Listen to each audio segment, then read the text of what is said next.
हलशी येथे असलेले सुवर्णेश्वर महादेव मंदिर पाहिलंय काय? तर नमस्कार सर्वांना, बेळगाव दर्शनच्या 23व्या एपिसोड मध्ये आज आपण आलो आहोत हलशी येथील सुवर्णेश्वर महादेव मंदिरामध्ये। सुवर्णेश्वर महादेव मंदिर हे दगडी बांधकामात बांधलेले असून कदम घराण्याच्या काळातील हे महत्त्वाचे मंदिर आहे। मंदिराचा इतिहास साधारणतः 1200 वर्ष जुना आहे। मंदिरामध्ये येताच आम्हाला 2 नंदी पाहावयास मिळतात। मंदिर पाहून पुढे गेल्यावरती आम्ही मंदिराच्या मुख्य भागामध्ये येतो। मंदिरामध्ये एक गर्भगृह आहे। या गर्भगृहामध्ये भव्य असं शिवलिंग आहे। जेव्हा आपण अशा प्राचीन आणि ऐतिहासिक मंदिरामध्ये येतो तेव्हा आपल्याला इतिहासामध्ये डोकावून पाहण्याची संधी मिळते। मंदिरामध्ये आपल्याला दगडामध्ये कोरलेली बरीचशी शिल्पे पाहावयास मिळतात। हे मंदिर संपूर्ण जमीनदोस्त झाले होते। ASI मार्फत या मंदिराची पुनर्बांधणी करण्यात आली।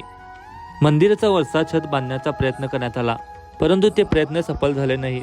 त्यामुळे मंदिराचा वरचा भाग खुला सोडण्यात आलेला आहे।